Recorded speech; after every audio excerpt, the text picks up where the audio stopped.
Hej og velkommen til den her lille introduktionsvideo til de nye skægtrimmer. Jeg hedder Michael, jeg er co-founder, og først og fremmest tak for dit køb.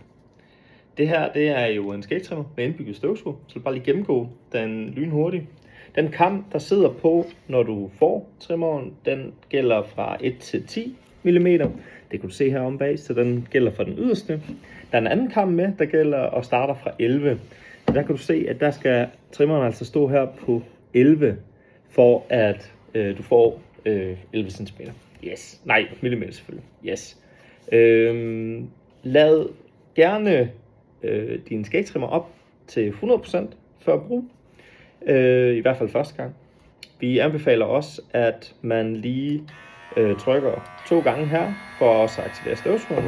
Og egentlig bare lige lade den køre i cirka 5 minutter, for lige kickstart selve støvsugefunktionen, så du får mest optimalt sugeevne ud af det. Men som sagt, så trykker du 1 gang, så er det kun trimmeren, der tænder. Og det er så vigtigt lige at trykke en gang mere til støvsugeren, fordi ellers så er der ikke skide meget fidus over det her.